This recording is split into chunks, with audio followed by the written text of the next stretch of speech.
Hey, housewives. Hey, housewives. Welcome back to season 4. I mean, it's actually just kind of welcome, isn't it? Because welcome back to the Unlikely Housewives. Congratulations, you've made it to season 4. Or you're brand new. Yes, and if that's the case, welcome to the chaos. We're happy to have you. It is chaos. It is. I saw a shirt yesterday at the softball fields. It said meltdown manager. Oh, that's better than chaos coordinator. Yeah. I like that one. And we have so many different titles and hats that we all wear. We do. But this is fun because this is a new season. And right before we got on here, we were discussing about our theme that goes throughout this entire podcast, and recite it with us. We're not who we used to be, and that's okay.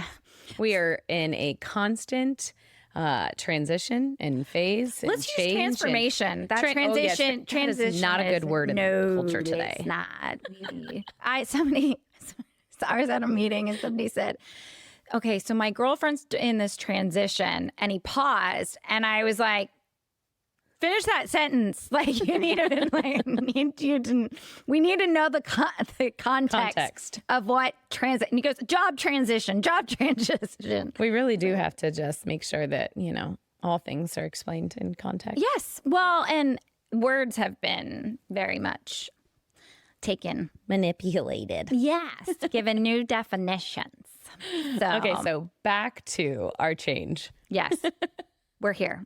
And our lives are constantly changing, especially as mothers. Right. And new school year has started. We're kind of finding our groove. Okay. And we're not in our groove. Yeah. I mean, we're getting in there. Okay. So you have got youngest in 4th grade. Yeah. So she just started last week, though. So that's like we're just finally in. Right. We're getting there. Right. Because she's in the Montessori style. Okay. And then you have 2 middle schoolers, 1 high schooler. Yes. And then so 3 schools. 3 schools, and then they're all in sports. Yes. How many different sports are you in right now? They each only have, just kidding. They really do each only have one outside of school. And then my 7th grade boy is actually running cross country for the school, which thankfully is only like 6 weeks maybe. So thankfully it's like a short thing. You're still in 4 sports. Yes. Yes. That's 4 kids. They each get one. We've got, we're now 4th grade and 5th grade.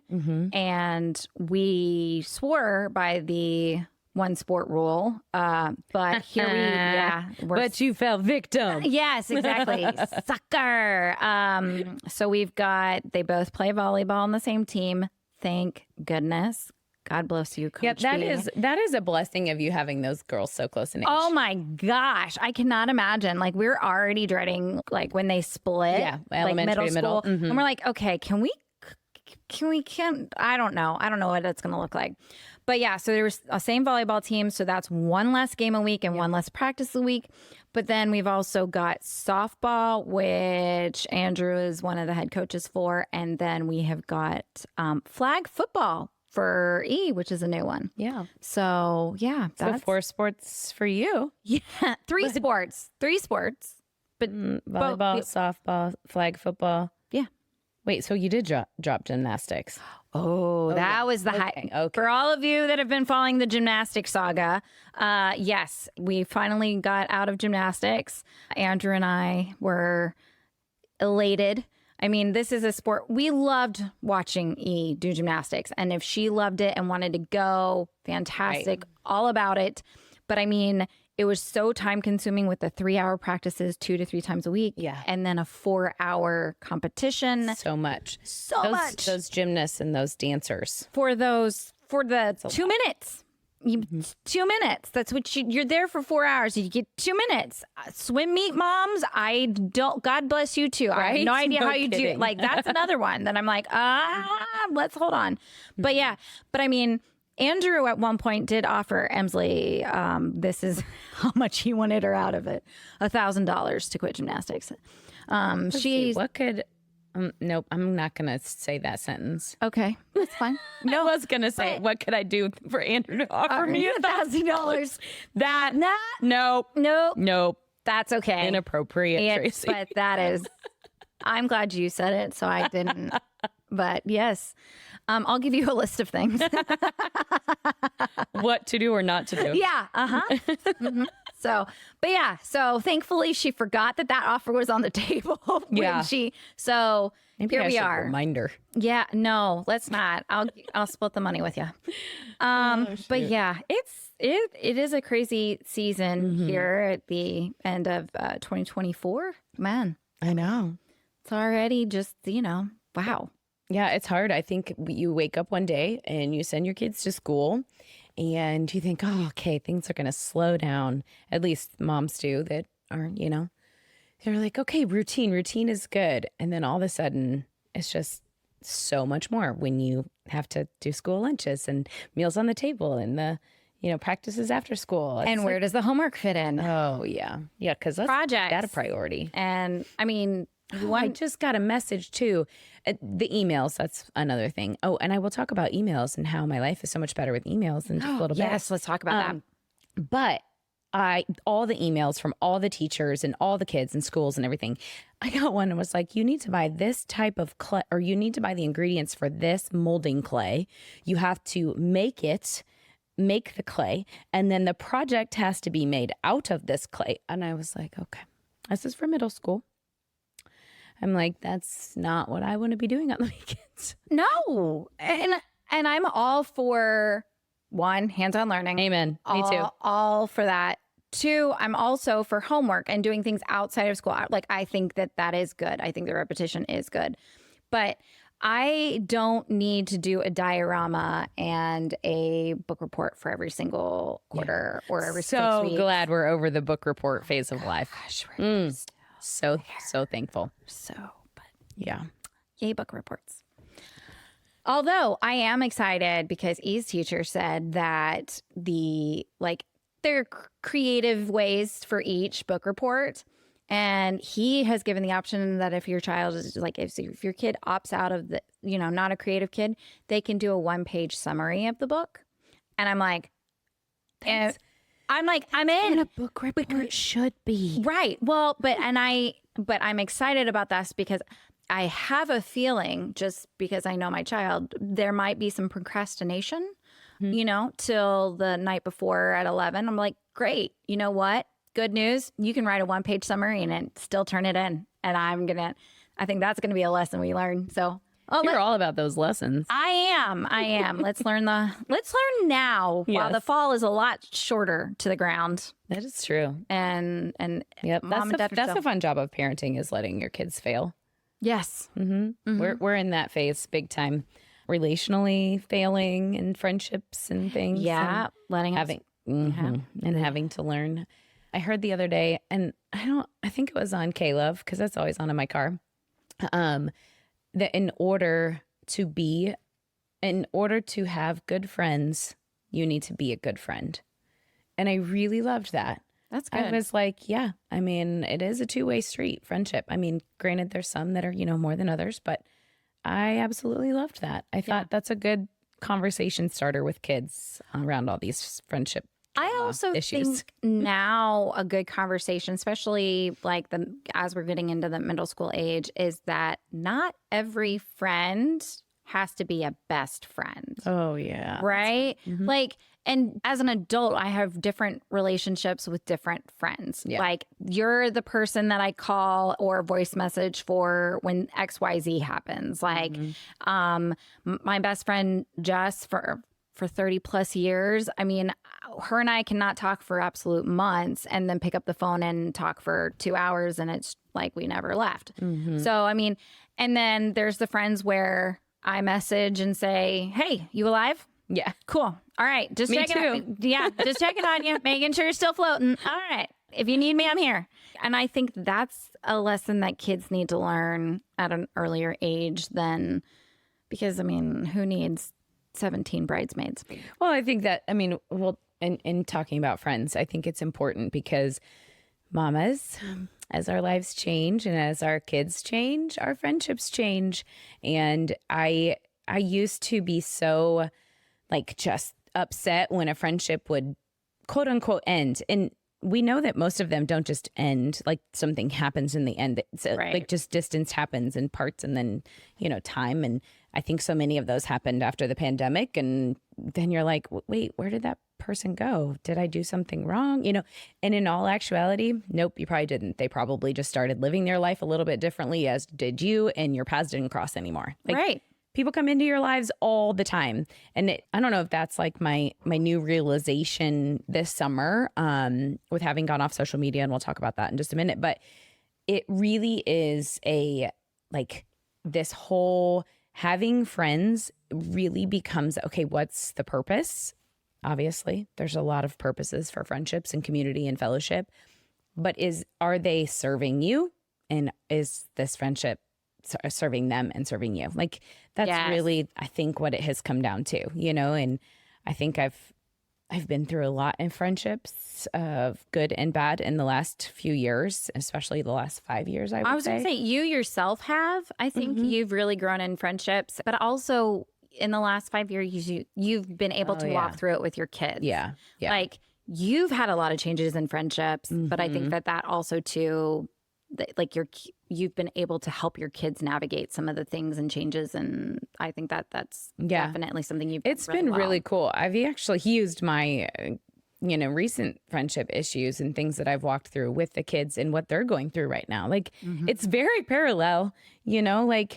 Funny how God does that. It really is. And there's so much of like healthy boundaries, and we only have 24 hours in a day and only so much time to give to people. And you want that, first and foremost in your relationship with Jesus, and then in your marriage, and then for your kids, and then for your friends, you know? And I think there's so many seasons in my life where I think friends became at the top of that. And that really threw off the balance a little bit. And I think our kids need that reminder. And we just had that with our middle two who are in middle school, whose lives just want to be revolved around friends. And I'm like, okay, school started. We have, school's our priority. Our sports are our priority. Our work is our priority. And then what's left is friends. Like, sorry, but you also get to see your friends for 8 hours. Yeah. I mean, like, you get to cross the paths with, which is more than what we can say as adults. Yeah. Like, hey, we don't get to just hang out with our friends all day. I mean, most of the time. So, but no, it's definitely, I think we forget that friendship is an intentional thing, and it's little things go a long way. But then also, like you said, is that like the time you invest in a friend is time taken away from something else. And does that value align with where your life is at the moment? And so, like, are you just having coffee with somebody to have coffee? Well, do we need that? Do you need that? Or is it, you can have coffee with somebody once every 6 months, and that's a better use of, then you're still there. You're still showing them love, showing them compassion, and then, being there. You're making me think I have to look up the title of the book because I'm blanking, but you're talking about it, so I wanted to recommend it. Oh. The Ruthless Elimination of Hustle. Okay, and that is by, The Ruthless Elimination of Hurry. That's it. Yeah. By John Mark Comer. And we were talking about this book before, and you just said it, where your time's being spent. And we're just so consumed. And one of the lines from the book, it said, if the enemy can't make you sin, he's going to make you busy. And to kind of maybe transition a little bit from like friendship into just you and I, and what this summer has been like, more specifically for me and you recently with going off social media, time is mine again. And that is something that if you were to ask me, and if you still ask me today, like, how are things, like, they're busy, but it's my choice of how I'm busy. Yeah. Like, it is not in distraction, which is what used to be for me with social media. And to go back to that, like, I've been on social media forever. Loved it so much because it connected me with everybody. It connected me with my, back home family, my friends, my and you're an college Enneagram friends too. Like, yes. So that is very much your jam. Like, I want to see I want to see my people. I want to see my friends' kids. I want I want to share my life with you. Like, I I sought out so much on those apps that I had no idea that I did until I was like, I'm done. Now, God did, because he convicted me over and over and over to get off of social media. And I tried 3 times before I actually went off on June 1st. And our church does a lot of, we do one in January and we do one in August, prayer and fasting. And one of the times, and I don't know if it was this year in January or if it was in last August, but recently I tried to go off of it. And I thought, you know what, I'll just take it off my phone and then just log on like our laptop or computer when we need it for, say, podcasting or, my Plexus business or whatever. And I just decided in that time that I'm like, okay, this isn't working for me. I'm falling behind. It's causing extra work. So, well, to make my life easier, I should just stay on it. Right. That I just kept having an excuse to get back to it. And I think I started thinking about it. So, I go back to January. I started reading the Bible in a year, which I just finished my 30th book of the Bible today. Congratulations. Thank you. It's amazing. Like, I am just so full and so free right now. I can't even tell you how much. This is the Bible in a year recap. Yes, Bible in a year recap, the Bible recap with Tara Lee Cobble. And every morning I have my time with the Lord and I'm reading the word and it's causing me to be so curious and excited to learn more. And I'm seeking out even other studies and just am doing so much more. So that's great. But when I was doing all that, there was times where I'm like, I would get on and I would like battle. Do I do my Bible or am I going to sit here and scroll for 30 minutes? And I'm like, wait a minute, I've committed to this. Like I prayerfully committed to reading the Bible in a year. I started in October last year praying about it because I'm like, this is what I want. I've always wanted this. This is what my heart has desired, but I have allowed other things to take away, to fill it. And it could be just sitting in my chair. I get up every morning. I'm a morning person, grab my coffee, and I have my phone. And instead of clicking on the Bible app, because I listen to it while I read it, I battled with it. So I decided, you know what? I'm gonna make the commitment. So spring break came and I went off social media, just like took a little break. And I was like, I'm doing it. Like this is going to be what I do. However, I was like, okay, we're going to finish the podcast season. We finished in May and I'm like, I'm just done. And I will say there were so many reasons. The biggest reason was because I felt that my time and energy wasn't where I wanted it to be in my home. I couldn't get things done that I wanted to do. It just became more than what it needed to be. There was not enough time in the day and you were figuring out what was taking up, where that time was. Yeah. You were taking inventory of your time. Yes. And then so from March to May, I was like, okay, I am going to like decrease my time because I'm going off anyway. Why do I need to be on it X amount? I don't even remember what it was. So I started like just decreasing and I'd look at my my screen time and I'm like, okay, I'm going less, which fine.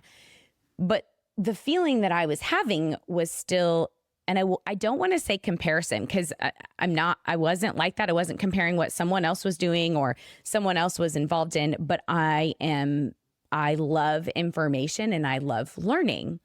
And so I would get on and I'm like, okay, I want to go to this account. I want to follow this. I want to read this article. I want to see what this is. And I would just get on. And so I was on less time, but then I was like more anxious about what I wanted when I was on it. Oh. And I'm like, okay, I want to know, like I follow a lot of political people. I follow a lot of like hormone women, like doctors, natural healing, like recipes. I have these 2 ladies that like, I love the recipes. So I would go on and the one thing I miss is all my saved reels of all the recipes and like things that I would have in my little folder that I would. Guess what, guys? It's on Pinterest too. Yeah, there's another way to find it. There's recipes everywhere. You don't need them from Instagram. But those were the things I was doing. I'm like, okay, I'm addicted even to not just being on it. It's the information that I'm receiving from it. Yeah. And the learning. Like, I love that. But hello, I can learn 1,000 other ways, And so that was like the second thing. Now, the third biggest thing and the reason that has just really, really helped me stay off of it is because I'm trying to model for my kids my expectations for them. Yeah. And man, my phone is still in my hands all the time. Guys, it's right here on Do Not Disturb, but it's here. It's like we all have an attachment and a relationship with our phone.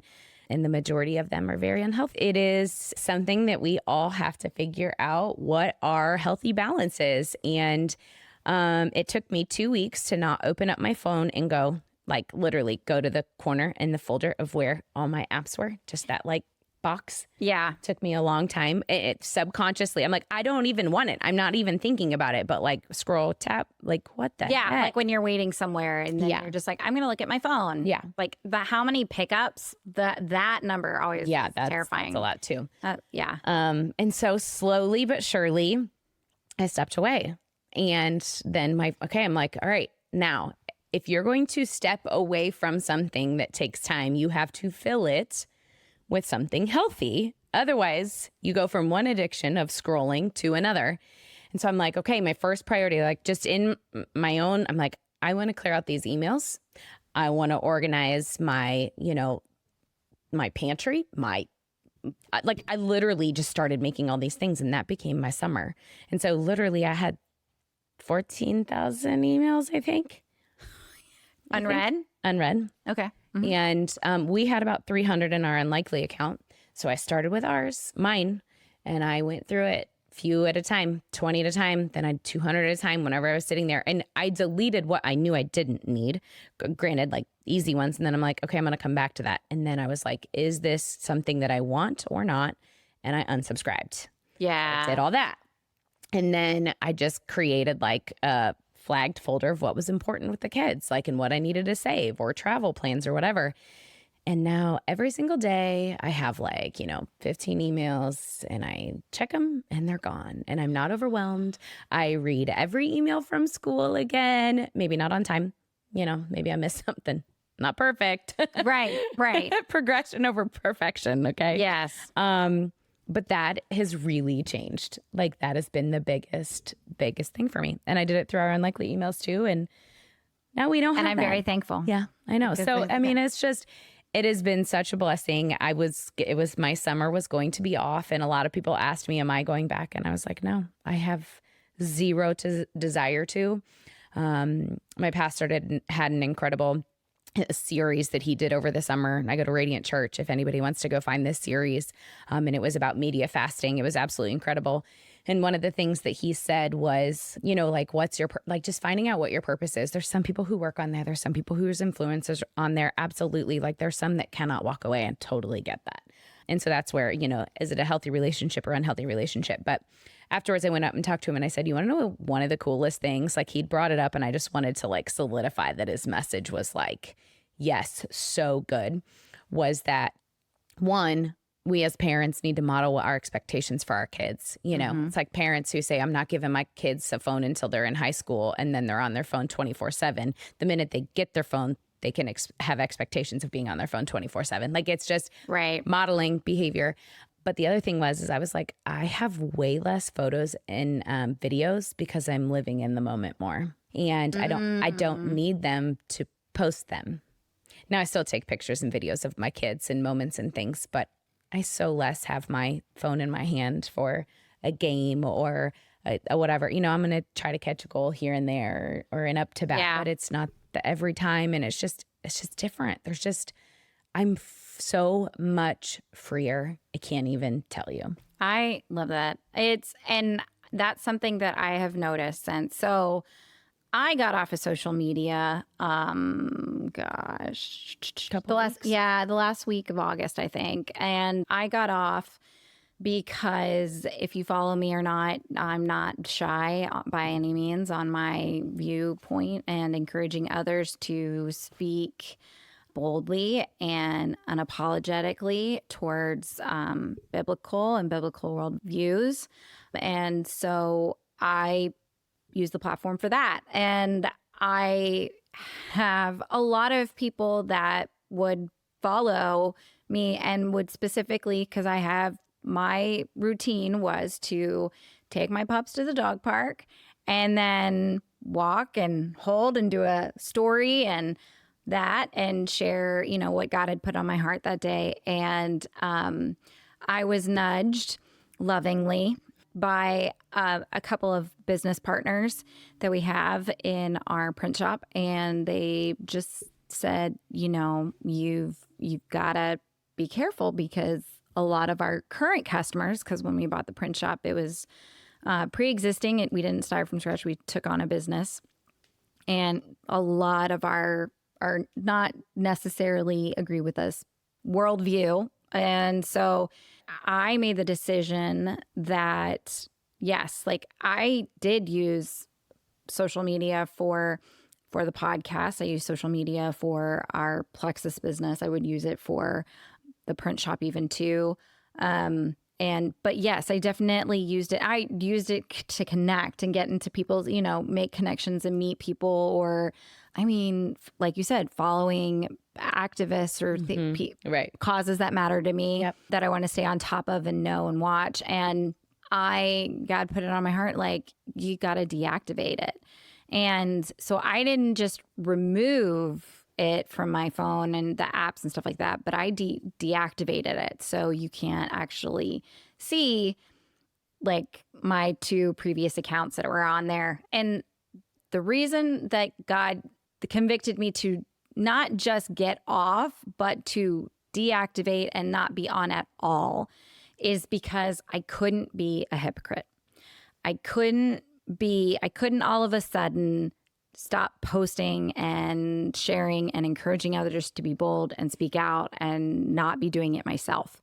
So by removing myself from the platforms, I'm not on them, but you still meet me, and in person, I'll have a conversation with you all day long. Yeah. I always joke, my cup says it. My purse will say something. My shirt will say something. My hat, my car, something about me will very clearly tell you where I stand, biblically and politically.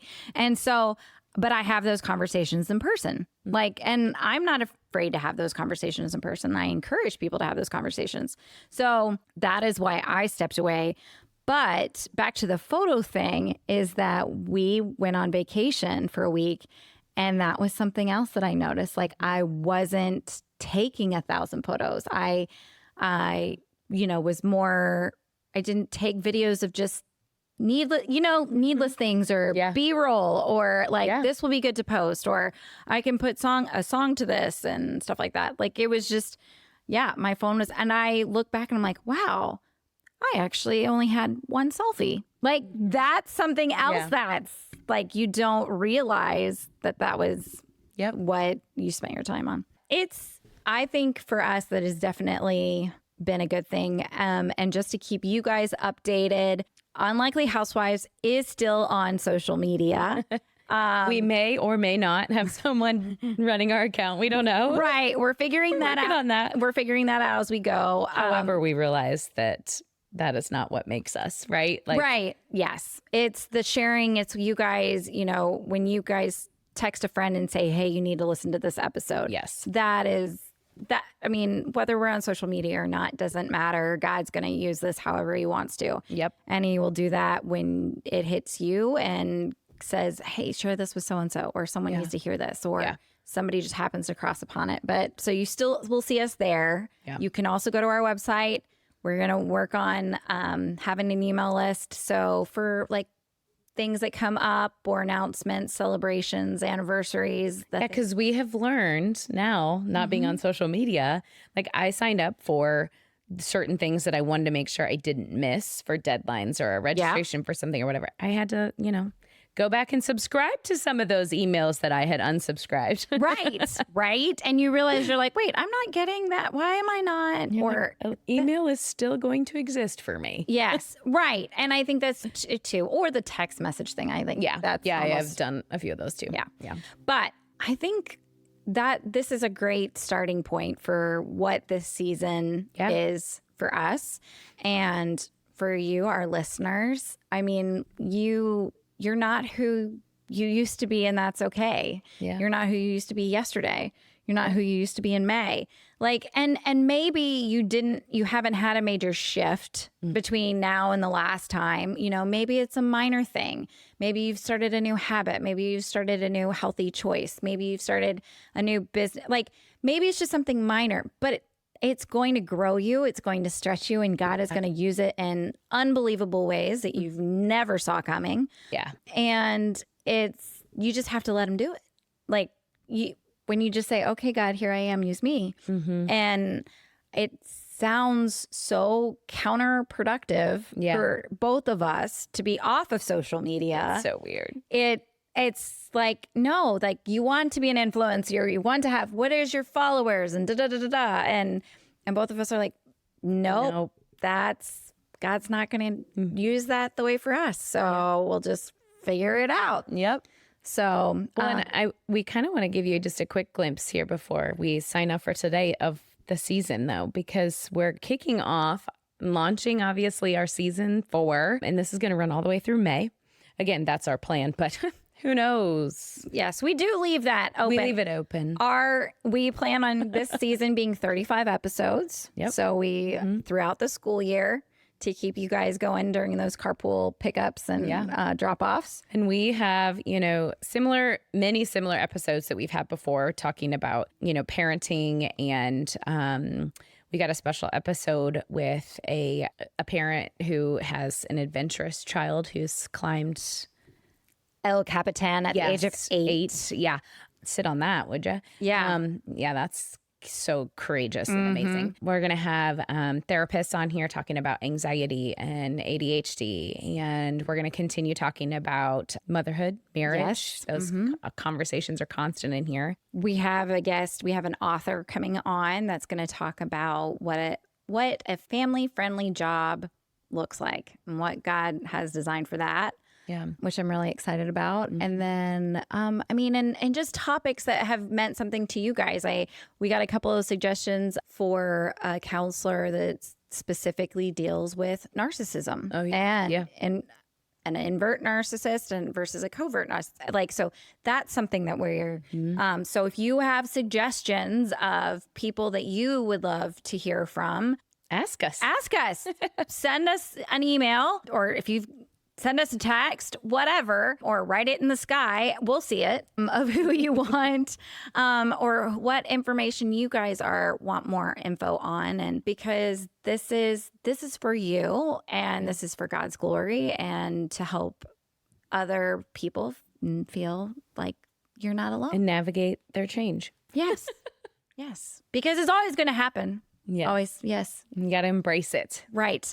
Not transition, but change. Oh, I know, change. Change. We're all changing together.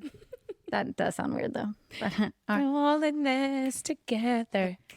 Yeah. I can't come up with that one. Yes, I know. I've seen it, High School Musical 1,000 times. But also something new that we're hoping is some videos for you guys. And so it's just going to be so you can actually put some faces to voices, which is exciting. And the doggies that are always interrupting us. Yes. So you will get to see the special guests that wander through and try to unplug our stuff as we go. But yes, we're happy to be here. We're excited. We hope you guys are. And God be the glory that we are still here. Yes. So, until next week, housewives, have a good week. Until next time. Bye.